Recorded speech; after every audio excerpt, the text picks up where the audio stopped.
Hi guys! So, welcome back again to my YouTube channel. So, wag nyo nang intindihin yung yung ipin ko sa baba.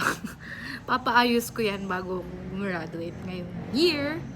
So, ayun, ang problema ko ngayon sa OJT kung saan talaga ako magsasubmit ng aking mga kailangan. So, ayun, at panoorin na lang natin tong unboxing ko ng bag. So, binili ko to at super advanced graduation gift. Super advanced gift ko sa sarili ko kasi malapit na rin birthday ko. At deserve ko naman siguro yun. So, ayun. Panoorin na lang natin tong video. So, thank you. Yan yung pastel. Dito yung, dito may yung hawakan ito. Parang wala yatang, Let's take a video. Tingnan natin kung maganda ba. Tita. Tita. Ito na siya. Maliit, ha? Malaki din? Maliit lang? Wala siyang yung lalagyanan ng 1409 to ta. At pala, nagsalino lang talaga ako pa. Regret it. Ha? May zipper din pala, yung gitna lang. Yung gitna lang yung zipper. Ayan to. Nipis lang ata yung leather niya. Titong nipis lang yung leather.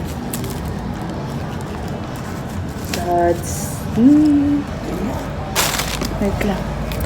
Maganda na naman. Maganda rin naman. Kaya mo. Manipis lang, no? Okay na. Ano?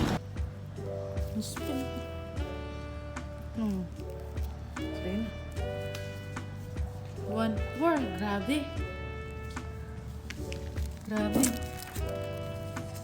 Open natin.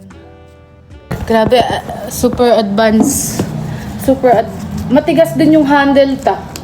Kailangan man lumako. Hindi ba yung iba ganun? Ito mo. Ito yung signature niya eh. David DJ? Ano ba DJ? David Jones. Yung ito yung straps. Saan nilalagay ito? Ayun doon. Yang 1-4. Mahaba din ta. Pwede na. Kaso walang tita. Hindi siya magnetic. Yung parang isasara yung ganto. Ito. Ikaw siguro style talaga. Baka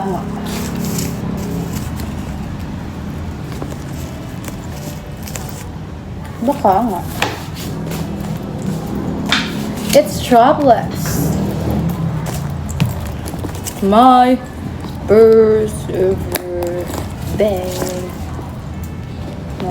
Sa akin. Aray. Ayan na. Ganyan, tita. Tita, ganyan. Ganda ha. Bagay ba? Tita, bagay ba?